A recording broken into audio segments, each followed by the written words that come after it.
Thank you everyone for joining in here in the classroom or online today. For those of you who don't know me, my name is Stephen Herzog. I'm professor of practice here at the Center for Non-Proliferation Studies, the Middlebury Institute of International Studies at Monterey.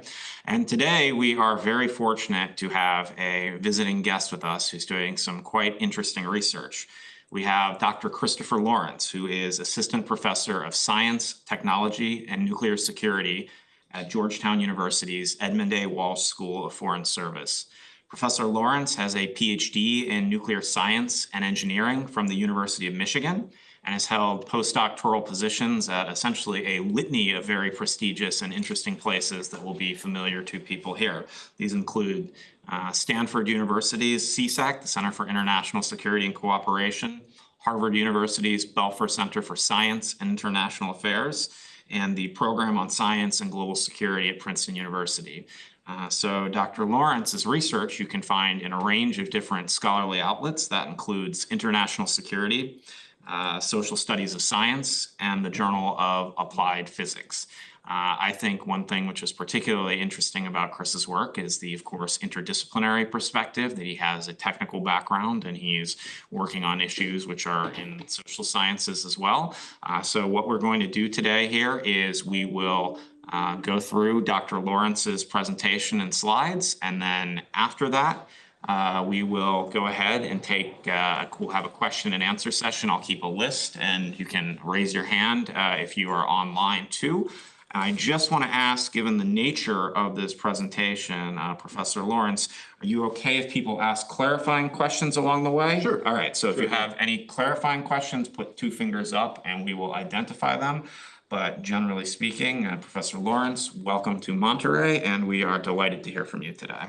Great, thank you very much. And thanks for having me here. I really wanted to get feedback on this project from precisely this institution, partially because a lot of information that we have in the open source comes through this outfit. So I have this article. The core of the article is a Monte Carlo simulation of a hypothetical nuclear counterforce strike, but I'm using that simulation to illustrate what I think is a broader theory for how to think about nuclear arms racing and competition in the context of advanced, technologically complex nuclear weapon systems. So I'll talk about what Monte Carlo is if you're unfamiliar. So I'll take a few minutes to articulate the theory, and then I'll step through the simulation, why I've chosen to simulate what I'm simulating, and how I think the results illustrate the theory. I'll probably say a little bit about broader implications, but I really want to get as much feedback as I can. The contextual backdrop is, of course, China's recent expansion in its nuclear arsenal, and in particular, something like 300 new ICBM silos that are currently under construction, now visible in the satellite imagery. I've actually learned about these silos from some of the writing and media that comes out of CNS. These were discovered in the midst of ongoing debates in the West over whether the U.S. should seek to retain nuclear primacy over China's arsenal. So that's a policy that would likely entail an arms race, or alternatively, should the U.S. accept mutual vulnerability with its rising nuclear peer, and some fear that that alternative, more restrained policy may bring into question U.S. extended deterrence commitments in East Asia. So in this context, political scientists and strategic analysts have been dusting off Cold War era quantitative methods to estimate the likely outcome of a counterforce strike. And they argue that the extremely high accuracy of modern US strategic missiles can seriously erode the retaliatory capabilities of US adversaries, and that we may be living in a new era of counterforce dominance in which states have to take seriously the possibility that their retaliatory nuclear forces may be eliminated. Apologize about that. I should try to keep an eye on that.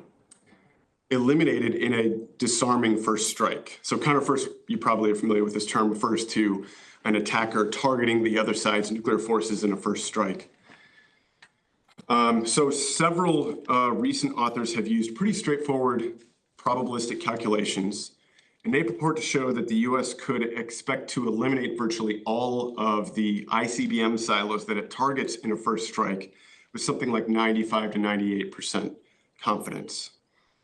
So probably the most widely read example is Lieber and Press's 2017 article titled A New Era of Counterforce. But since that article came out, several books and additional peer-reviewed articles have been published.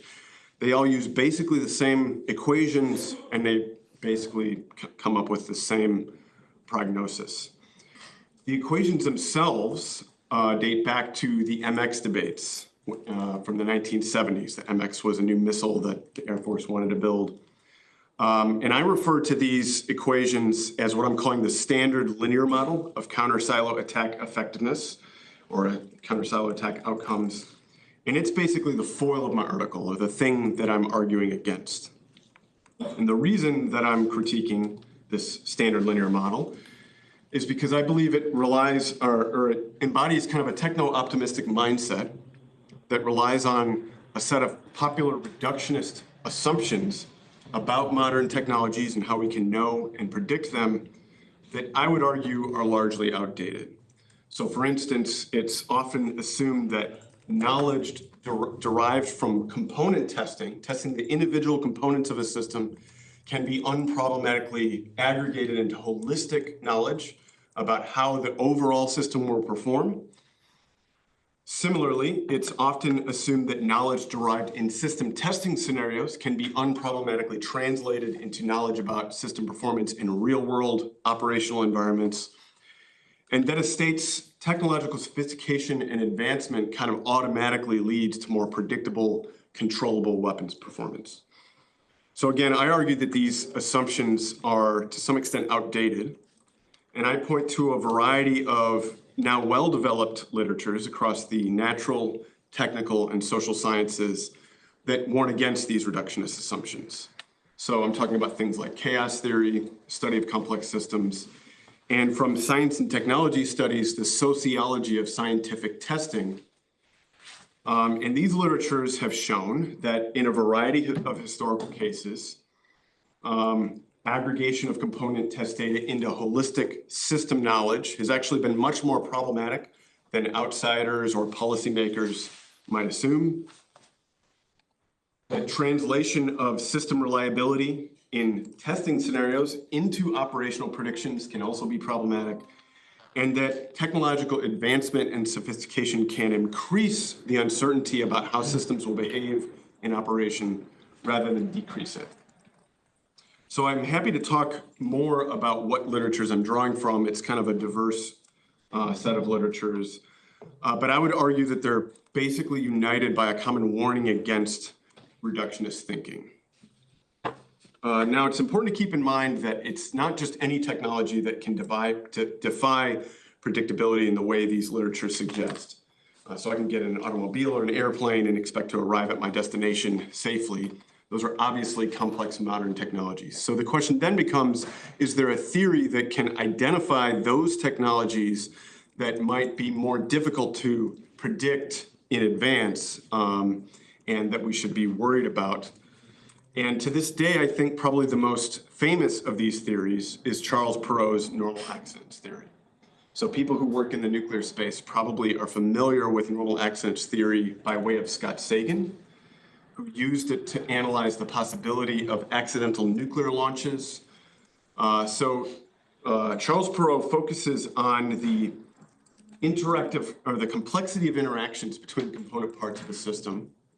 And he points out that when we combine large numbers of components into small packages, like we're often doing with many modern technologies, there's this kind of combinatorial explosion that you get when in the number of possible interactions between component parts that makes it really difficult to identify all the possible intra-system interactions and possible failure modes in advance and design against them. So he identifies two parameters, what he calls interactive complexity. So that has to do with the complexity of interactions and also the presence of unknown or unfathomable interactions between components. And then tight coupling refers to the responsiveness of the components to those interactions and how quickly a perturbation in one part of the system can propagate to other parts of the system. And he warns that systems, when these two attributes are combined in systems whose failure would be catastrophic, we should expect system failure in the course of normal, we should expect system failure to emerge from unforeseen mechanisms in the course of normal system operations. That's why he says normal accident. So it's not operator error, it's not bad system design. It's actually the holistic complexity of some technologies that can produce what he would describe as normal system failure. So this is his famous interaction coupling chart, and it's this upper right quadrant.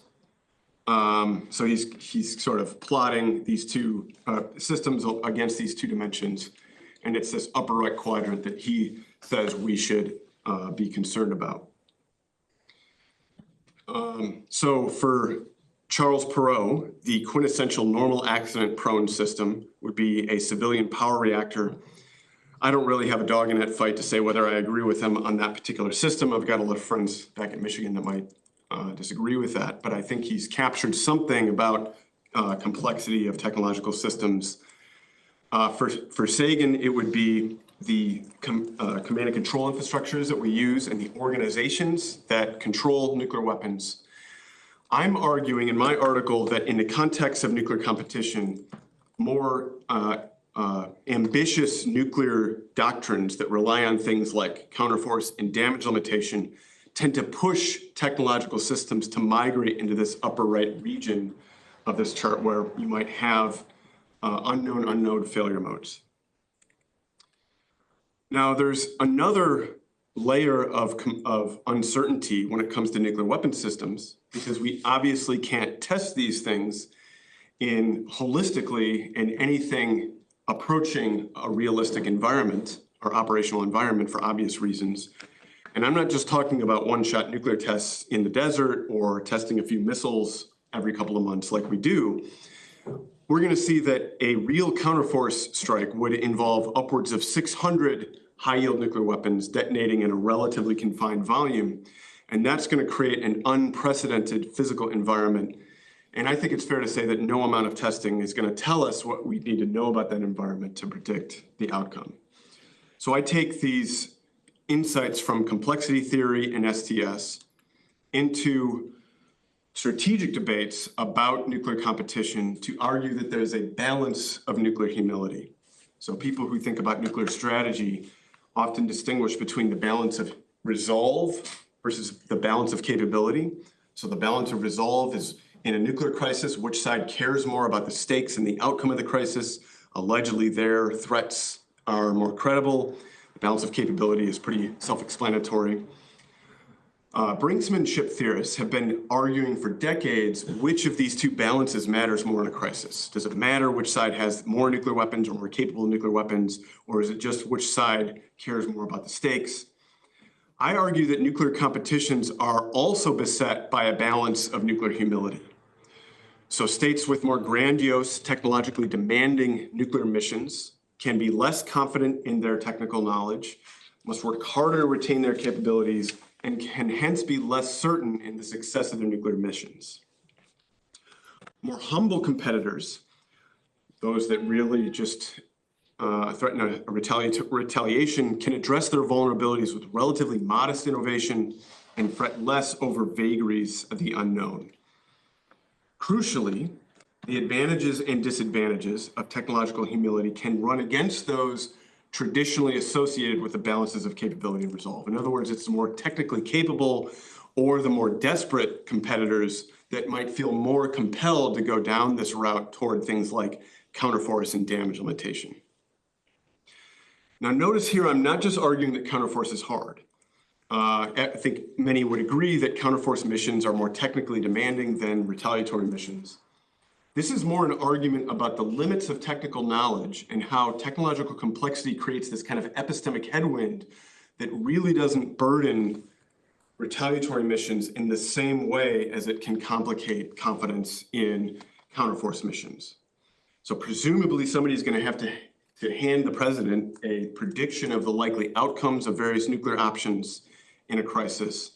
And I'm arguing that counterforce and damage limitation doctrines draw states into kind of a labyrinth of compounding technological complexity that's ultimately going to make those predictions impossible.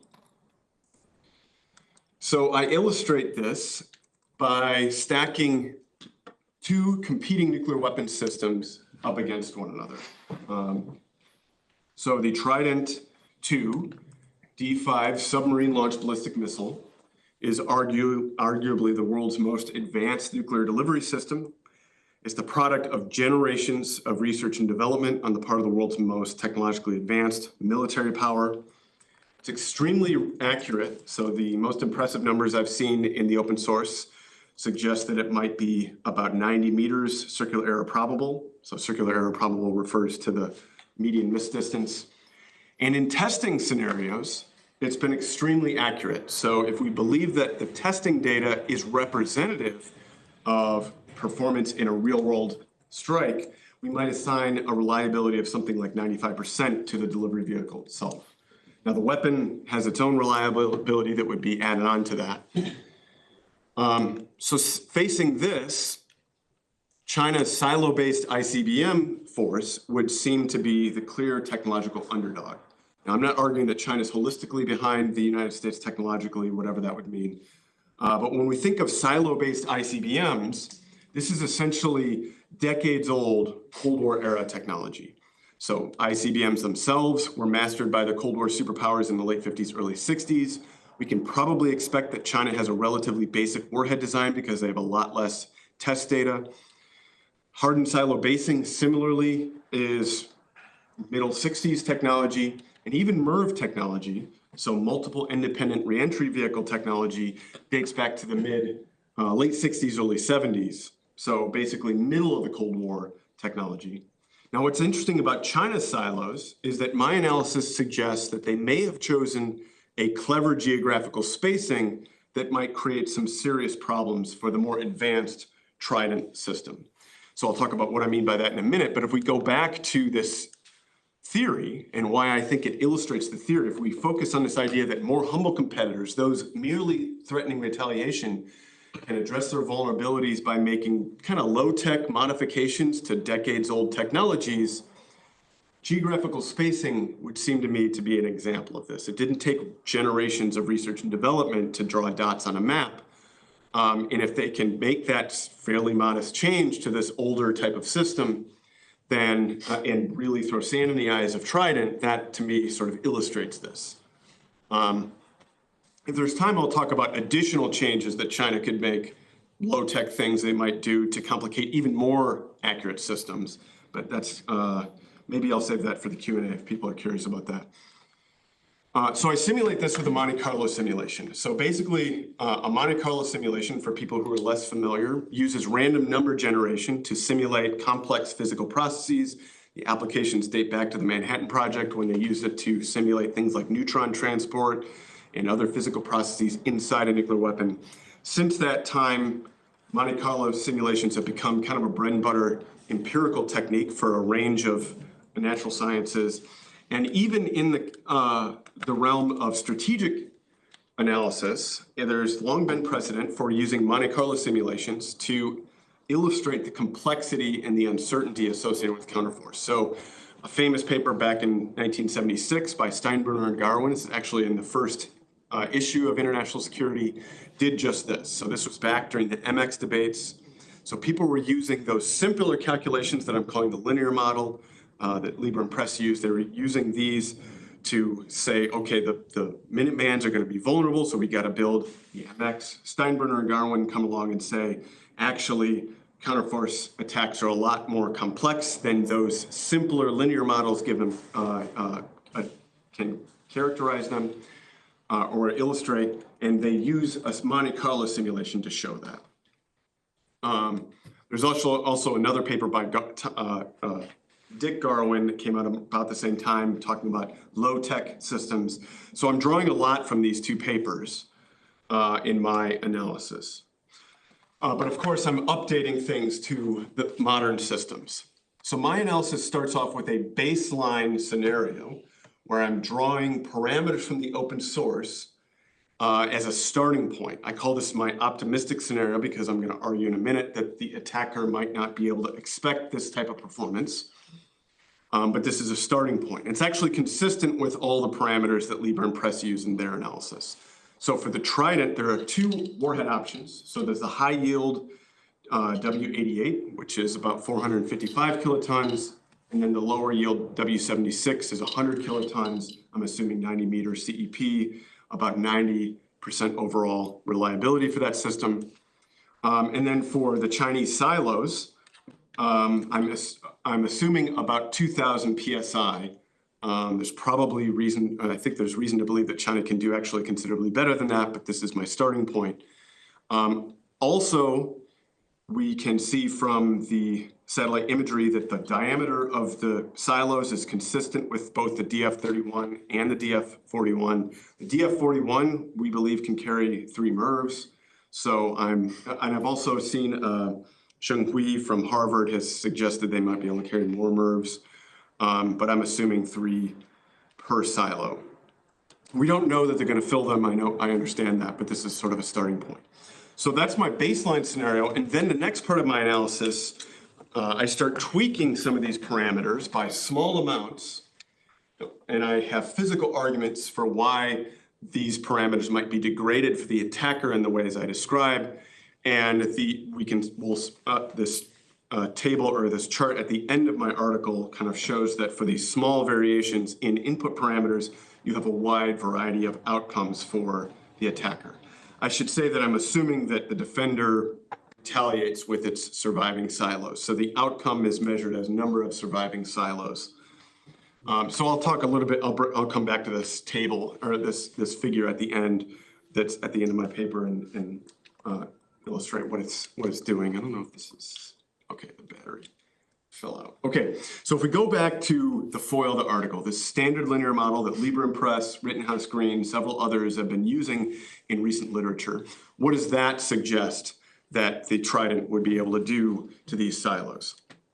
So this table, I'm sorry that if it's difficult to read, but this is from the Lieber and Press article.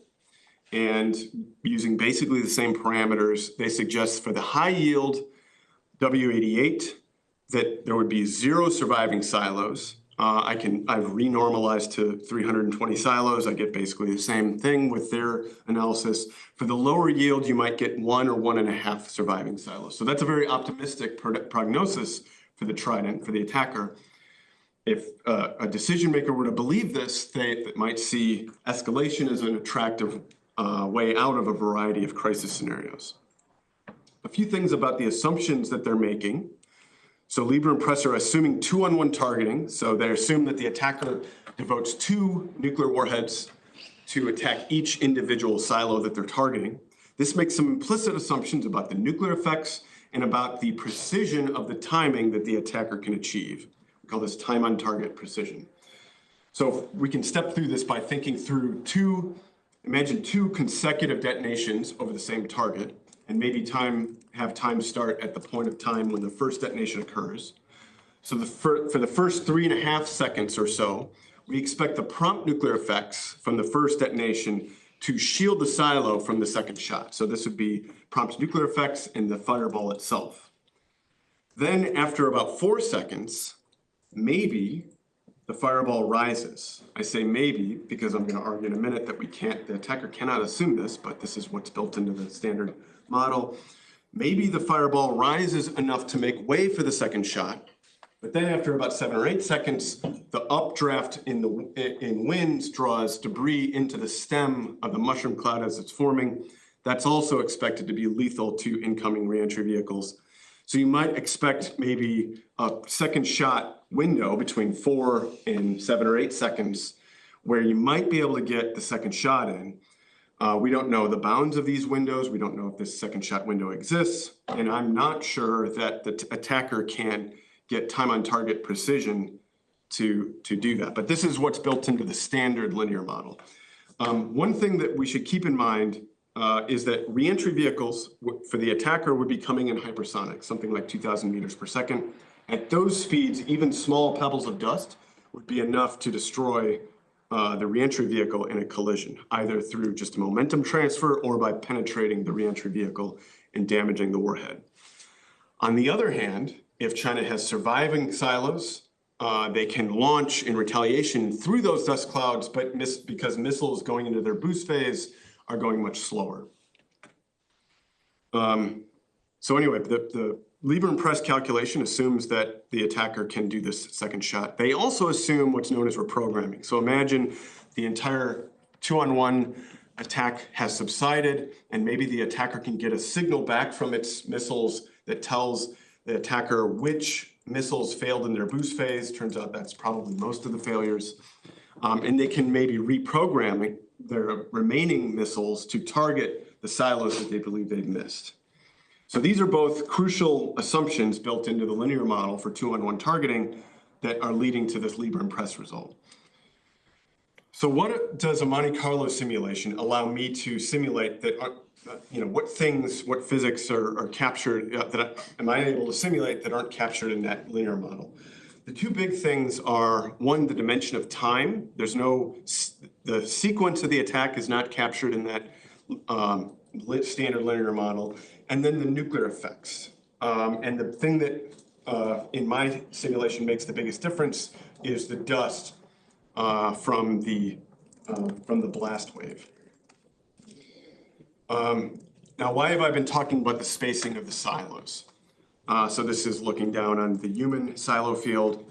If we compare to the silos that are in Russia or the US, those older silos are about 5 to 6 kilometers separation between nearest neighbors. And at those distances, a lot of the nuclear effects are diminished between silos. China's silos are much closer. They're between 2 to 3 kilometers separation between nearest neighbors. And that appears to be close enough to bring what's known as area fratricide. I don't know if you guys are familiar with this terminology. Fratricide refers to when the attacker has multiple shots in an area, different shots interfere with each other. Local fratricide refers to multiple shots on one silo interfering with each other. Area fratricide refers to shots on adjacent silos interfering with each other. This closer distance, I believe, brings area fratricide back into play. And so that's what's a big part of what's leading to maybe some problems for the Trident. So if we think about the basic features of a generic nuclear dust cloud, obviously there's the cloud head. I'm actually not simulating that. That's probably going to make things worse for the attacker. But we have the stem and then what's known as the sweep up dust pedestal. So if we start with the stem, so this is one thing that I'm drawing from the Steinberger and Garwin calculation. So what they do is they look at data from Gladstone and Dolan, which is the famous nuclear weapons effects text, which is looking at observed photographic data from relatively low yield above ground tests in Nevada. And they fit Steinberger and Garwin fit a curve to that data to create an expression that relates expected stem radius to warhead yield. So I reproduced that calculation. Now it's important to keep in mind that this is a very rough estimate. So the nuclear weapons effects literature emphasizes that there's a lot of scatter in the, in fact, there's up to a factor of 3 variance in the observed data. And all the data is from low yield tests. The ones that were high yield were over water, so those don't really count for this purpose. So we should expect a lot of it. This is really just a rough estimate.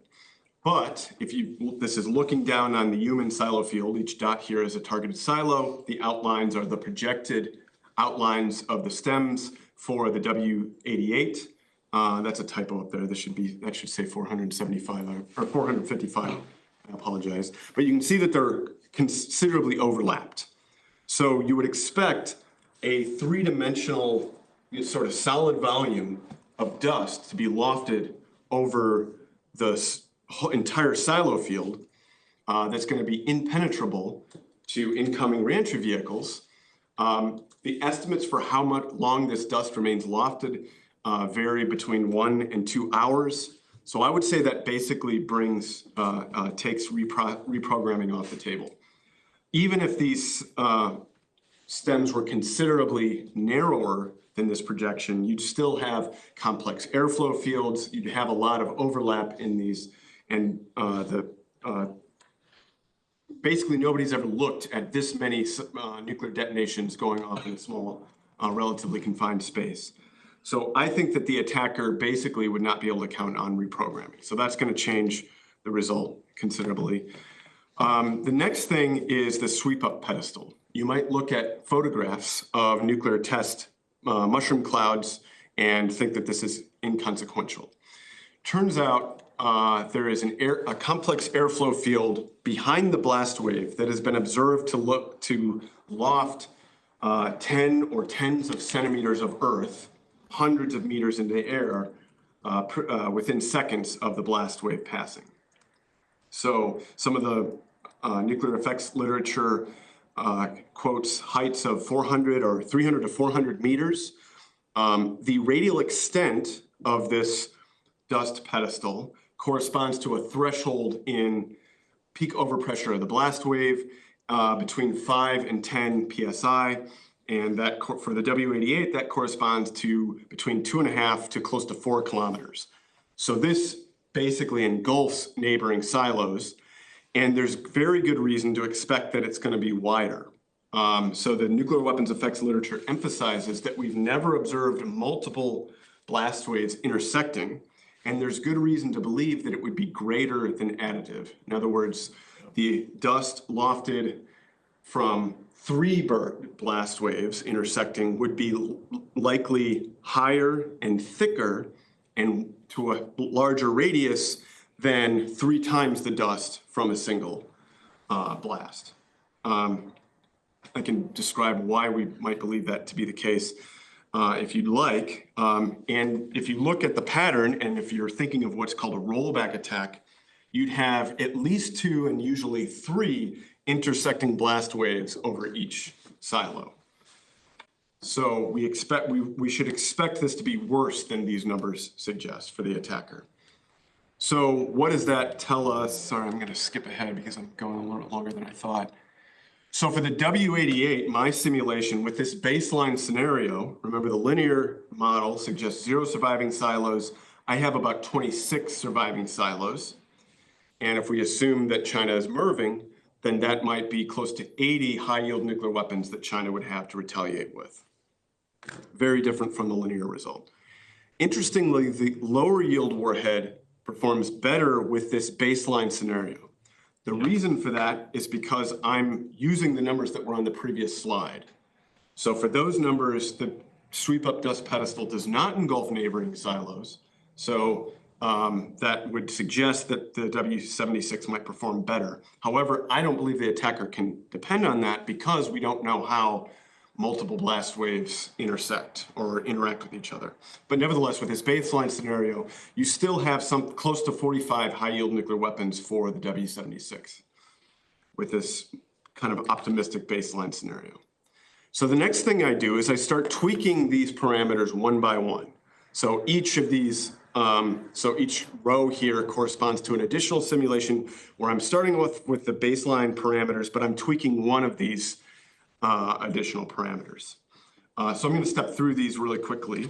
And then also I should say something about how to interpret this figure that's at the end of the paper. So basically, the vertical axis here corresponds to equivalent megatons that the defender has to retaliate with, and the darker bands correspond to, or each column corresponds to one of my scenarios. I've got the baseline scenario here on this plot.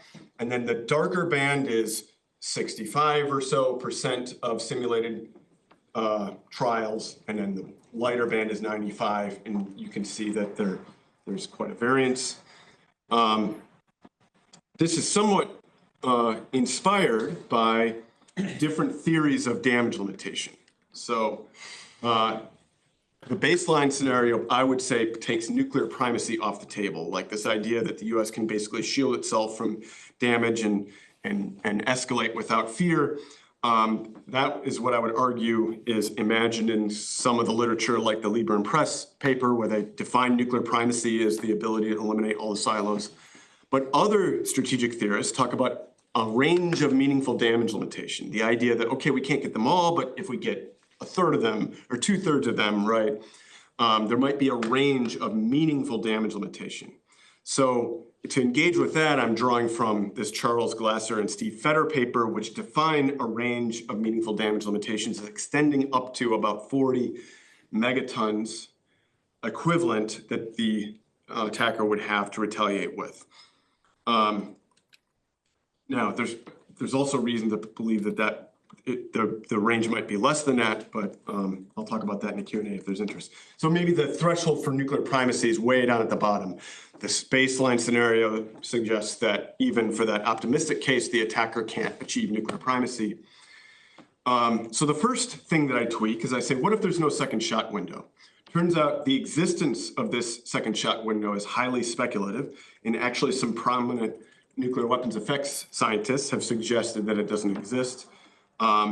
It would have to do with the rate at which the fireball would rise, which in turn would have to do with how much dirt is drawn into the fireball, how does radiation and other forms of energy transport throughout the fireball. These things were opaque to the outside world during nuclear tests. And also when nuclear tests were above ground, we weren't looking at these things to the same degree. So the attacker really can't depend on this second shot window. We also have no idea what the bounds of the window are. I shouldn't say no idea, but what the variance in the bounds of the window are. We should expect some variance in the rate at which the fireball rises. So let's imagine there's no second shot window. Then things get really bad get bad for the W76. So it loses that advantage that we thought it had. It's less important for the W88 because it's sufficiently high yield and accurate enough that if the first shot arrives, then it's probably accurate enough. So the W88 may not need the second shot to the same degree. So that's the first thing that I tweak. So this next scenario, I go back to the baseline scenario and tweak this other thing. So what if the reentry vehicle dispersion from the intended target is fat-tailed? So if we think about how the linear model works, the linear model assumes that the RV dispersion, the miss distances, are distributed based on a two-dimensional Gaussian distribution. So to calculate a single shot kill probability, you have the width of the Gaussian would be related to the circular error probable, and then you'd integrate out to the lethal radius, and that would give you your single shot kill probability. Turns out for the more accurate systems, we may not be able to expect that the reentry vehicle dispersion is Gaussian. It may have a fatter tail than a Gaussian distribution. So with older systems, you have what's known as an error budget. You'd have several terms of uncertainty that contribute to the overall reentry vehicle dispersion distribution. And those with older systems, would be expected to sort of combine in a way that smears out to a Gaussian. With more advanced systems, it's likely the case that practitioners have chipped away at those different terms of the error budget unevenly, so that more modern systems probably have much fewer terms in the error budget and may be dominated by things like the weather, asymmetrical reentry vehicle ablation, things like that. Those would be expected to have a fat-tailed distribution.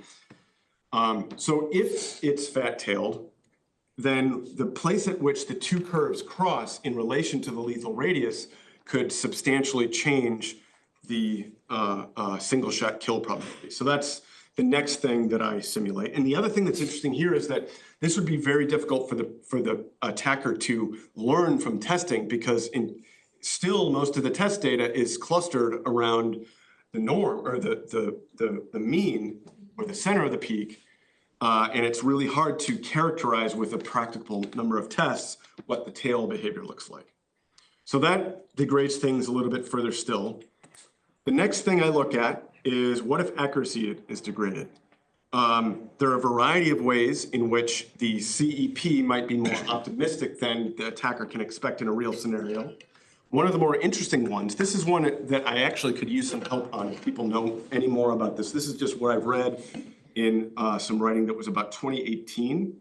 I think this was in a technical history of the US nuclear arsenal, but they describe how the Navy corrects for weather, does weather corrections.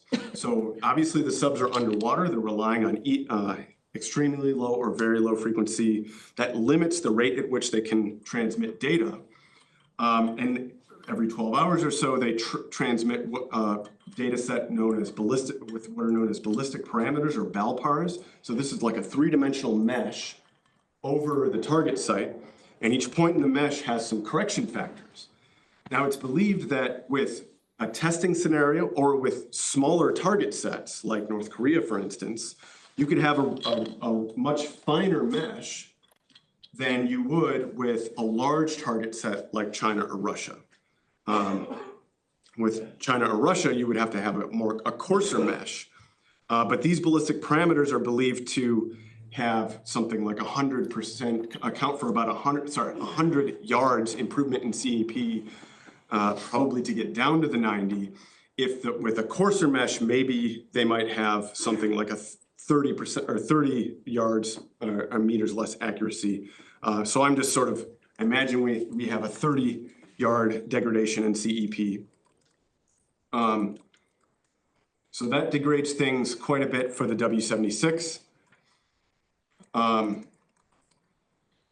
about degraded reliability? So the history of the sociology of testing suggests that data from testing scenarios is considerably more impressive than what we can expect in a real world attack. Of course, we've never done the real world attack.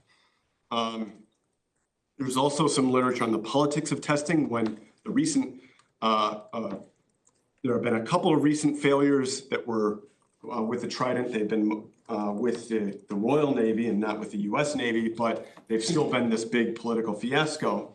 So you can expect that the Navy has some incentive to show regular testing that would be impressive. And there are things that they likely do to the missile to prepare it for a test that might change the result. Now, of course, they want to get most information they possibly can, so they take something from deployment. But there are things they have to do because if a failure happens, many of the failure modes would lead to injuries on the part of sailors, right? They'd be endangering sailors' lives. So in the open source, it's hard for me to know exactly what they do. And then the other thing would be they don't test, they usually test one or two missiles at a time. In a real nuclear attack, they would be launching all of the missiles on the entire submarine within a relatively short period of time. So that's also likely to create unforeseen failure modes. So and there's also, I should probably skip ahead a little bit, but there's debate among nuclear weapons scientists about the reliability of warheads based on plutonium aging. So let's imagine that their reliability goes down. So that really hurts the W-88. One of the key pathways to failure for the W-88 is outright system failure. And then what about if China's silos are harder than we expect? I think there's good reason to believe that they might be. So they have major oversupplies in things like high-strength concrete, rebar, all of the things that you need for hardening silos. And the attacker's not going to be able to know exactly how the silos are built.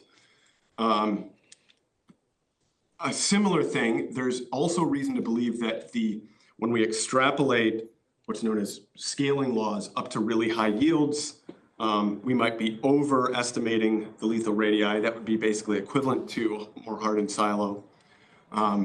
So that degrades things as well. And then the last thing I do is I combine some of these different perturbations, smaller perturbations, but I combine them. All the previous ones, I'm just perturbing one thing at a time, and each time returning back to the baseline scenario.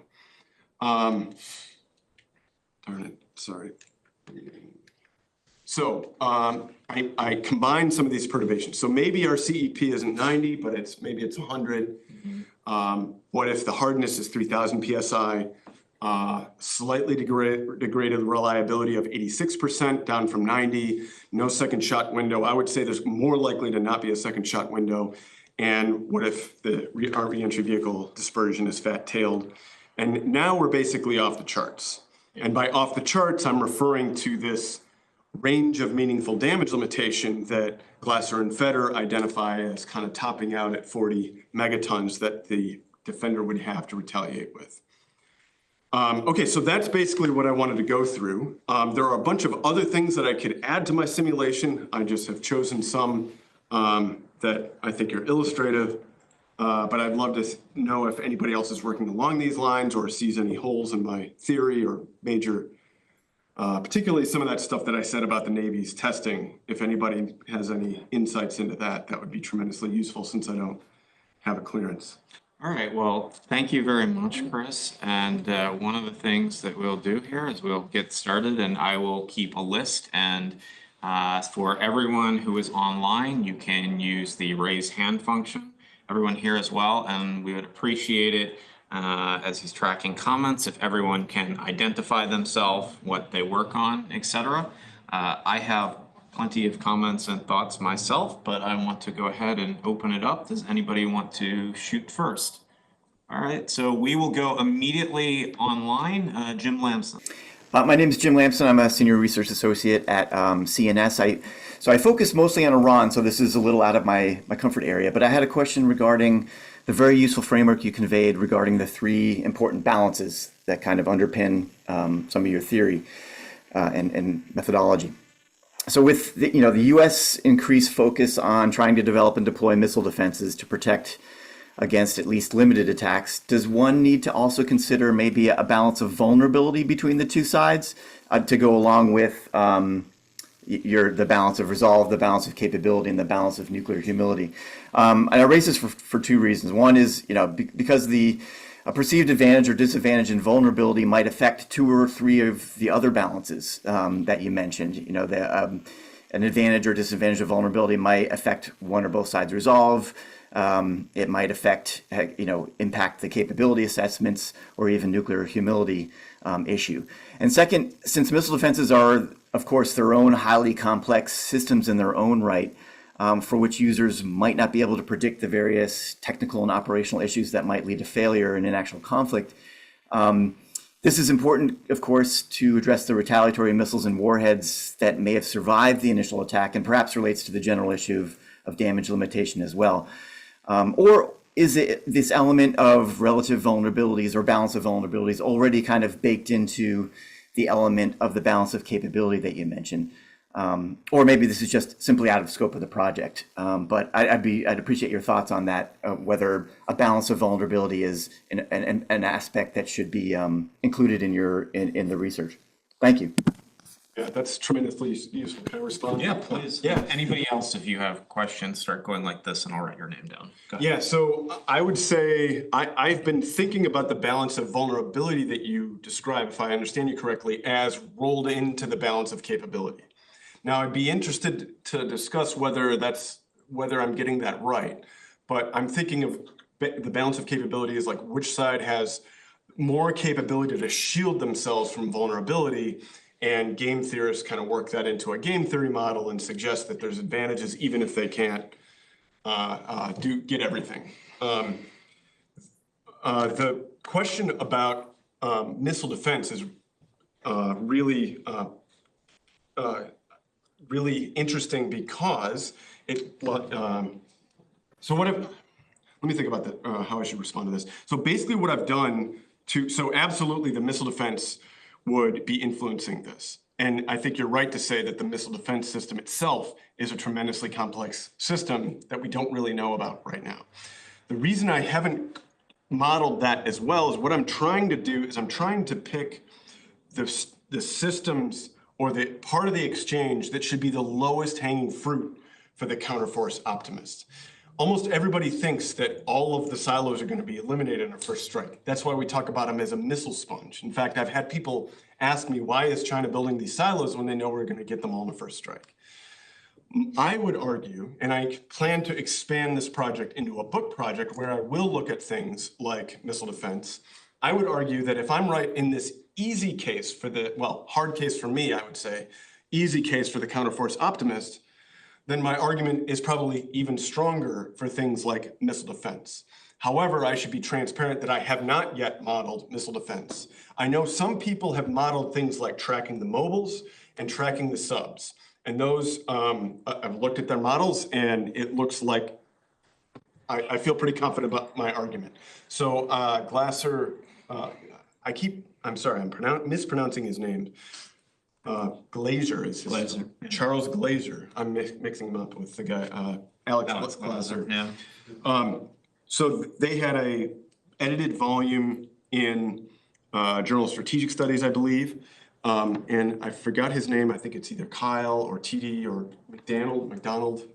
I should have written down his name, but he has a simulation of tracking the mobiles. And he suggests that he doesn't use my language or comment broader, beyond the case he's looking at, but he suggests that the defender can do relatively simple things to throw the attacker off in a way that my theory, is consistent with my theory. So I'm pretty confident about those other parts of a nuclear exchange, even though I haven't yet modeled them. Also, Edward Geist's book has a really good appendix on tracking things like subs and mobile missiles that goes through some of the mathematics. So it's doable to simulate, and I just need to figure out whether I need to do that or whether that would be whether I can draw from other people's work. If anybody here, I think I heard on one of the podcasts that people are thinking through some of the basic mathematics of missile defense, I'd really like to look over people's shoulder and get a sense of what people are doing. I'd rather not build a whole simulation myself. It would be easiest for me to be able to point to somebody else who's doing good work. So that would be really useful for me. So anyway, I hope that addresses, I think I'm looking at the easy case for the counterforce optimist. If I'm right in that case, I think my argument gets stronger for other parts of nuclear arsenals. So I want to jump in here on that, and that was one of my comments. I think what's remarkable about your results is how easy you made things for the counterforce optimist. I mean, I'd say 4 things immediately came to mind as I was reading it. One is that when you treat each of the blast as an independent trial and you don't think about essentially merged shock waves or other potential thermal or electromagnetic effects, that's easier for them. Second, you're not looking at the debris related to the cloud head. Third, in my reading of this, at least, it seems like there's a fairly unlimited number of tridents that are available for the counterforce strike. And, it's highly likely that if, this were to pop up in the middle of a conflict between the United States and Russia, they operationally would not have enough tridents in theater to deal with a launch on warning scenario. And fourth, I think that the PSI of 2000 is quite a bit lower than I would imagine. So I agree, and I think in some ways the argument presents itself as being damning to the counterforce optimist. And I like that you call them, perturbations, I'll call them robustness tests, whatever you want to call them. But I also wonder about kind of the policy relevance and implications of making the really easy case for counterforce there. Because if I'm someone hanging out at Stratcom or somewhere else and using your baseline assumptions, to me it's like, all right, there are maybe some easy course corrections here. So I just, I understand that you're doing the easy case. I guess it's just like a question about policy and ecological validity. Like, why are you not highlighting some of the more realistic scenarios that are your robustness test? Okay, so that's great. So I didn't want, so you're absolutely right that I'm not taking into account the size of the arsenal. Partially for some of the reasons I think you're hinting at. I didn't want to create a simulation that shows that we need to upload a bunch more nuclear weapons. So under this outcome, this suggests that doing that would not solve the problem, basically, I guess. I might, I question the validity of 2-on-1 targeting. 3-on-1 targeting is basically off the table, I would say, in my simulation. You're absolutely right that there are several aspects of the physical environment that I'm not simulating. None of them, I would argue, I could be wrong, if somebody can think of a way in which it makes it easier for the attacker, if I model them, it would be very useful for me to know that, but I think that none of them would make it easier for the attacker, they would just make my argument stronger.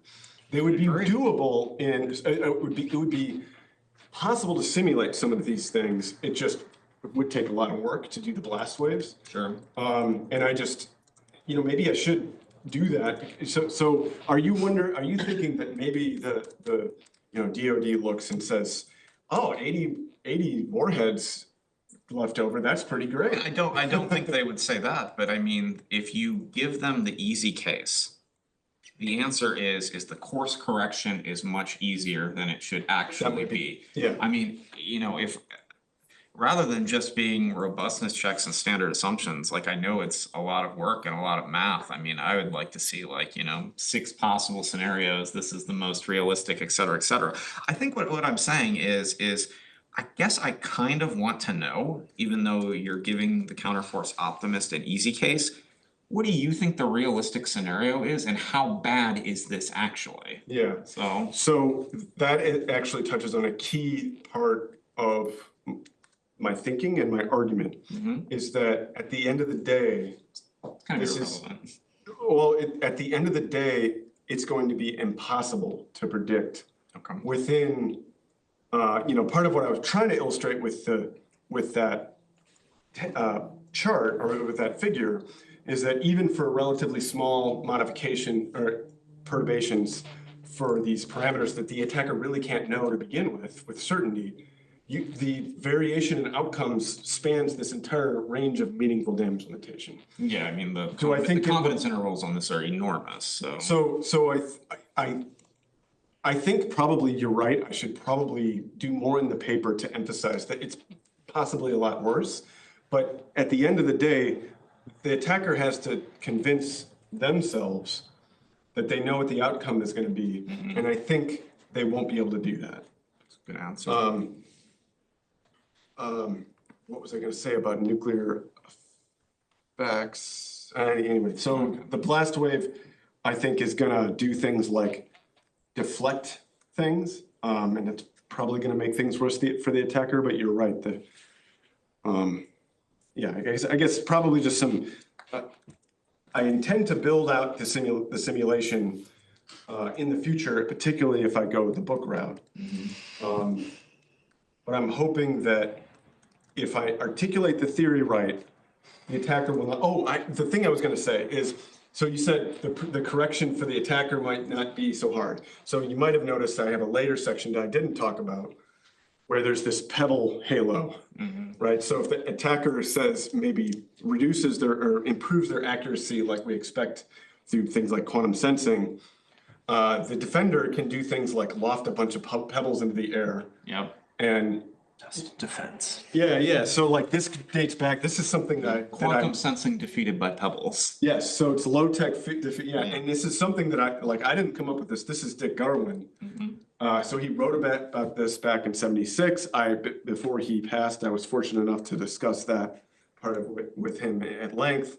But so the defender can do really simple, low tech, almost comically low tech things to make it hard for the attacker, even in those future those future improvements. That also sounds like the missile defense dilemma, but I have many more things to say, but I'll jump back in later. So we'll go to Sam, if you can introduce yourself and shoot.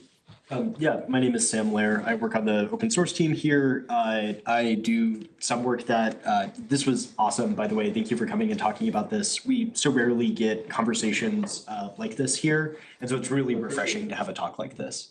I found all of this kind of incredibly fascinating. Part of this is because it intersects with a lot of my work. I've spent a bunch of time recently trying to model accuracy for Iranian ballistic missiles. And so this is all kind of like really tickling those parts of my brain.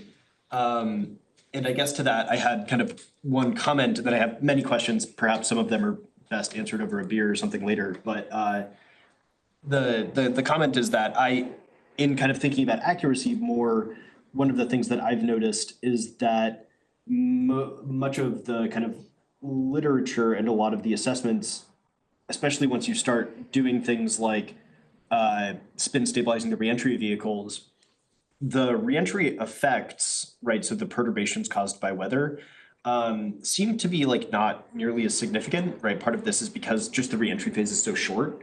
And so there's less time for those effects to accumulate on the warhead. And then also, right, you have the stabilizing effect of, spinning or maneuvering. And so that's something that I think might be worth thinking about is just, weather effects are not kind of the predominating factor, at least in my opinion. Oh, really? So, impacts. okay, we'll have to compare notes because the literature that I have looked at suggested that things in the reentry phase are still, I mean, it's dramatically improved from, say, the middle of the Cold War. Yeah. But I've been told that there's still pretty significant sources of error. And maybe like the problem is that I'm coming from the Iranian case where there are many other things that are going wrong in the guidance of those Got it. missiles. And so maybe it's relatively, reentry effects are relatively smaller, whereas the US is much better at this than the Iranians are. And so maybe, reentry effects end up predominating. Yeah, but I definitely would like to look over your shoulder and see what you're looking at. Yeah. Because, if I'm wrong about, that I would say ties in, I mean, the numbers that we see in the open source are what I'm basing things off of, like the 90 meters. How much of that is weather and how much of it is other things, I would say pertains mostly to my arguments about the fat tail distributions, which admittedly were somewhat speculative. I just have physical arguments for why they might be fat tailed, so, and why the attacker might not be able to see from their test data that they're fat tailed. If it's things like the gravity. One thing that I think is probably dramatically improved is gravity. Variation in the gravity maps, because we probably have a lot better maps of those. So yeah, we'll have to put a pin in that and make sure I'm on the straight and narrow when I'm looking at what I think is the error budget. We will figure that out today. All right, Michael. I'm Michael Dutzman. I'm also a member of the open source team. I primarily focus on ballistic missile technology. I just wanted to echo Sam. This is definitely one of the most interesting presentations we've had in a long time. And a comment, the Soviets actually built and tested something sort of similar to a Halo defense called the Mozir program. That would track reentry vehicles as they approach the silo and shoot projectiles or shrapnel at them to destroy the reentry vehicle. Yeah. They had like a ton of AA guns around the silo and just kind of fired them all in the direction of the warhead. Pretty much. That is actually great. I would love to, that's a great piece of information that is very useful to me. I would love to see, learn more about that. Other people in the room or online, please go ahead, put your hands up at any point and I'll do that. Well, if that is the case, I am just going to keep firing away. So a few policy-ish questions. So one of the questions that comes to mind is one of the natural implications here that the embrace of techno-optimism is more likely to lead to nuclear war, or confidence that leads to inadvertent nuclear war? And how can a country like the United States potentially recognize some of the flaws with techno-optimism without compromising the credibility of deterrence? Great. Okay, so That's question one. Okay, Well, go ahead. I'll give you another one after that. So very quickly, I've tried to write this paper to be agnostic about what people in DoD actually think. My assumption is they're doing more complicated models than I'm doing. If that's the case, my theory would suggest that they know this, if I'm correct. My theory would suggest that they know this and that extended deterrence is a little bit premised on maybe the bluff of Counterforce, or I don't know. I think they would be that they're not as confident in although I'm told that the actual nuclear planners at Stratcom think more along the lines of can we get some of them rather than all of them? And we don't want to violate, laws of war, so we're going to do Counterforce. So I don't questions about what drives US decision-making are super interesting questions, and this is really adjacent to them, but I'm not necessarily wanting that to be core to my argument. So in the event that they're not doing these models, then I would say they ought to know this. You know, I don't think they're doing the standard linear model. I think they're doing Monte Carlo simulations where they model things like the dust cloud. And so they probably know all the technical stuff in probably more detail than I do. If they don't, maybe they ought to. I'm sorry if that's a cop-out, but like, No, I understand. like, I mean, really, this was intended to be an intervention in the political science literature. Of course. And in the former case that I was describing, where like the United States already knows this, and then, you know, this would be the takeaway would be that the nuclear revolution is still kind of real mostly, and that these things are going to constrain brinksmanship and diminish the value of counterforce capabilities in a real crisis. And in the latter case, that the United States still thinks it has nuclear primacy, you know, the lesson is maybe it doesn't. I don't know. So, Yeah, so kind of building on this question of like, what are the suggestions that this work has for policy? And, you know, clearly the folks at DoD or ideally the folks at DoD are going to be doing kind of very similar things, perhaps with advanced degrees of sophistication, because that's like all they do. Yeah. But what do you think this suggests for targeting policy, right? Like Vipin Narang has come out of DoD and has spent his entire time basically saying like damage limitation is essential. We have had in the past couple of years kind of extensive debates, if you will, about, you know, whether or not counterforce and damage limitation is, you know, a valid or, you know, even a desirable strategy. What do you think your research suggests about targeting policy? let me also piggyback on that and say too, the way you talk about China and nuclear humility and the way you talk about the United States and damage limitation, I think one of the things that I almost implicitly read from this is that there may be a need for the United States to embrace, quote, nuclear humility and mutual vulnerability plus arms control or something like that along the same level. So I wonder about that. And you started telling us that this is an intervention in the political science literature.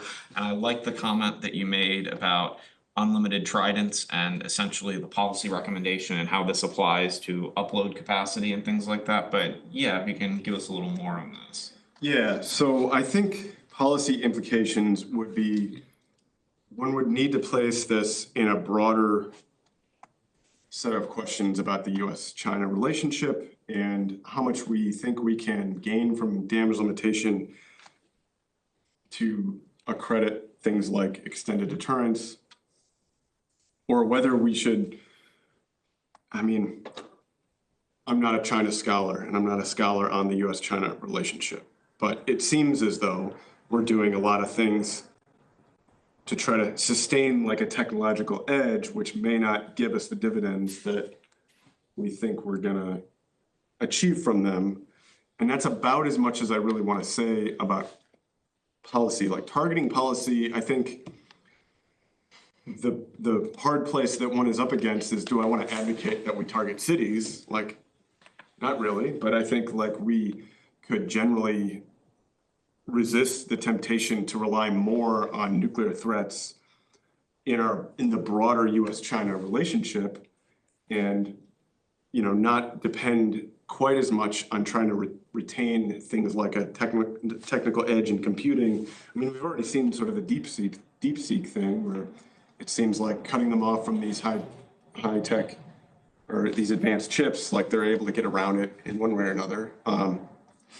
So yeah, I guess you can kind of see that like answering this question is drawing me into areas that I don't have expertise in. But to me, it's really, if the US thinks that, or if probably promoters of Counterforce in the open source think that this is really gonna keep retain an advantage for the US in the broader US-China relationship, they might want to take this into account. It might not be quite as clear cut as two superpowers racing to have the most advanced technologies. Masako. Hi, thank you for your lecture. And I'm Masako. I work for the disarmament education. And I'm from disarmament community. So we may be living in a little bit different universe, but I don't think so. I really think disarmament community should interact with scholars like you. And my question is somewhat related to more policy-oriented question, or maybe go beyond the policy, because one thing I was wondering, so you are, to be very honest, that this is the first time for me to listen to this type of lecture, and it's really interesting to learn about the theory of nuclear humility. And this also eventually leads to the risk reduction, hopefully. But what do you think about the concept of no first use policy, nuclear no first use policy? Because maybe we can stop recording because I don't want to get embarrassed later. But I just wanted to get your opinion. So through your, first I would like to know the purpose of your research and where this is going to lead, like a more secure world, a more stable world. So in that context, what's your opinion on what you're doing and the nuclear no first use policy? Well, is there no connection at all, or just wanted to learn from you? So Right. So one really straightforward connection is that my assumption is that part of the reason the United States resists no first use policy is because in order to do any of this, you'd have to go first. Because if you didn't go first, the silos you're targeting would be empty. So, one can imagine a world in which at some point the US gives up on trying to retain nuclear primacy, and then maybe it's less averse to a no first use policy. I don't know if I have real strong opinions on no first use in particular. But we seem to be entering an arms race with China. And to the extent that the expectation on the part of someone, whether it's in the US government or whether it's US allies or people in the political science community, that if the US retains this nuclear primacy and damage limitation capability, we'll have a leg up in buttressing the credibility of, say, defending Taiwan.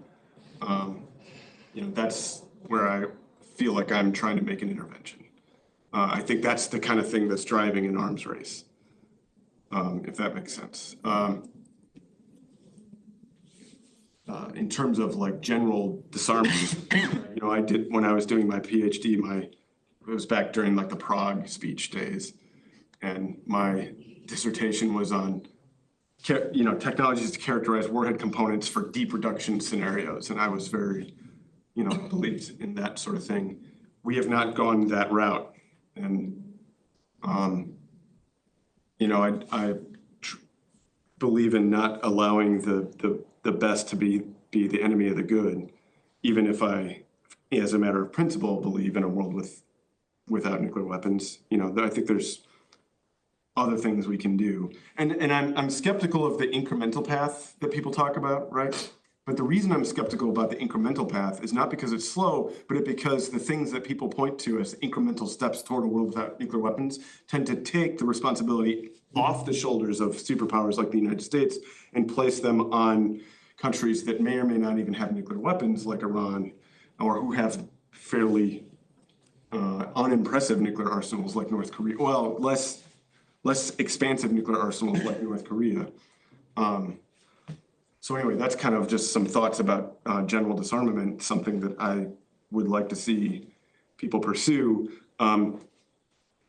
This project is maybe more in the realm of, can we prevent an arms race, or is an arms race really going to help us? And how do we understand the role of complex technologies in arms racing, and the degree to which having an advantage technologically results in some type of political advantage? One thing I should say that relates to all these questions on policy is in my appendix, I have listed a couple of what I'm calling theories of damage limitations. In other words, different strategic theories about what the US might hope to gain from damage limitation capabilities. And many of them, I believe my simulation basically complicates or puts out of reach technologically. And other ones I think can be discredited on other grounds. For instance, the idea that if we just get some of the weapons, that's better than getting none of them, maybe go for broke damage limitation. That sort of imagines that we're in a crisis, there will be a situation in which the attacker is sufficiently confident that nuclear war is imminent, that they're willing to start it, yet the silos that they're targeting are full. That to me seems like it would be an unrealistic scenario. And if the silos that you're targeting are empty, then the damage limitation hasn't done any good. So some of these theories of damage limitation that, in my view, can be arms race driving can be discredited on other grounds unrelated to my simulation. So I want to encourage, go ahead, please introduce yourself. Sorry, my name's Guy or Guylan O'Connor. I'm a first semester, just finished the first semester here at the NPTS program. You briefly ventured into the area of globalization and the ballpoint pen problem. I'm not sure how many MBAs you ever hang out with or economics people, but there's this, if you just look into the phenomenon of the ballpoint pen in China, it kind of explains the technological race between the United States and China. Something that I've been thinking about looking into, but I don't have any studies to back this up yet. It's just a supposition at this point, is that there's this ignorance in certain official realms that more people create statistically a higher likelihood of more instances of genius within the confines of those borders, right? And so China simply has more people than we do. So there are going to be more geniuses as long as there's education in society. So of course, it's not only because of patent theft and property theft. They're genuinely smart people in China. So they're going to create stuff on their own despite our abilities here in the United States. And I think there's an ignorance of that fact. But I was just throwing that out. That is very tangential, but you mentioned it briefly. And I think it does have a little bit in my mind to do with this. But speaking of geniuses in China, you mentioned that you could tell us a little bit about some low-tech countermeasures that China could potentially pursue in this case, even if the United States would make improvements to the arsenal. So you mentioned Garwin and the Pebbles. I'm wondering if you can tell us a little bit about some of those things. One of the main ones. So detonation of nuclear weapons in space would probably be a big one for missile defense. But that's something that I haven't actually gamed out, and that's something I'd like to. But the United States and Soviet Union had rudimentary missile defense systems that would detonate nuclear weapons in space. That would be pretty low tech, at least compared to. So we're starting to get into a type of discussion where the kind of STS hat that I am supposed to have would a little bit question the idea of technological advancement as like this linear path. Mm-hmm. And the definition of technological advancement is a little bit in the eye of the beholder. So some of this discussion would take me, since I kind of hop from field to field, it's like I have to put certain hats on. My STS mind already sees problems in some of the ways that I've framed, like a technological advancement, less versus more tech is something that like probably has meaning in like a strategic studies scenario or conversation, but an STS scholar would immediately cut me off and say, like, what does that even mean? Yeah. But I did want to emphasize that I don't think that China is like holistically or generically, quote unquote, behind the United States. There's appear to be many ways in which they've advanced beyond, like have more sophisticated technologies in some areas. They maybe seem to, according to the DoD, they've surpassed the United States in hypersonics. There's has to be all kinds of things in manufacturing that they can do better than us. I mean, so I didn't want, and maybe I should clarify this more in the article, didn't want to present China as sort of less advanced than the United States.